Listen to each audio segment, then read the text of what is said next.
श्री स्वामी समर्थ. समर्थ म्हणतात की तूप आणि कापूस एकत्र जळतात. समर्थ म्हणतात की तूप आणि कापूस एकत्र जळतात, पण लोकांना मात्र फक्त दिवाच दिसतो. तूप आणि कापूस एकत्र जळतात, पण लोकांना मात्र फक्त दिवाच दिसतो. तसं समर्थ म्हणतात की समर्थ म्हणतात की धर्तीवर सुद्धा श्रीमंत आणि गरीब लोक राहतात. पृथ्वीवर श्रीमंत आणि गरीब लोक राहतात, पण परमेश्वराचे सगळ्यांकडे लक्ष आहे. सगळ्यांकडे लक्ष आहे, पण जास्तीत जास्त लक्ष मात्र चांगले कर्म करणाऱ्यांकडे आहे. जे चांगले कर्म करतात त्यांच्याकडे आहे, असं समर्थांनी आपल्याला इथे सांगितलं. म्हणून समर्थ म्हणतात की मृत्यूनंतरही आपलं जर नाव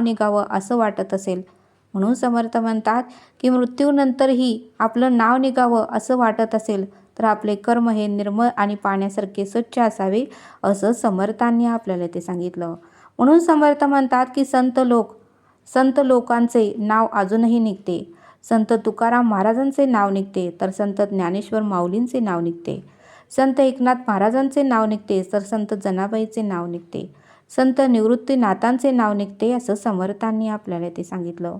म्हणून समर्थ म्हणतात की ते संत लोक आता धर्तीवर नाहीत, तरीही त्यांचं नाव अजूनही निघतं. तरीही त्यांच्या पालख्या अजूनही पंढरपूरला जातात. म्हणून समर्थ म्हणतात की कर्म हे जास्तीत जास्त चांगले करण्याचा प्रयत्न करा, असं समर्थांनी आपल्याला ते सांगितलं. श्री स्वामी समर्थ. जय जय स्वामी समर्थ.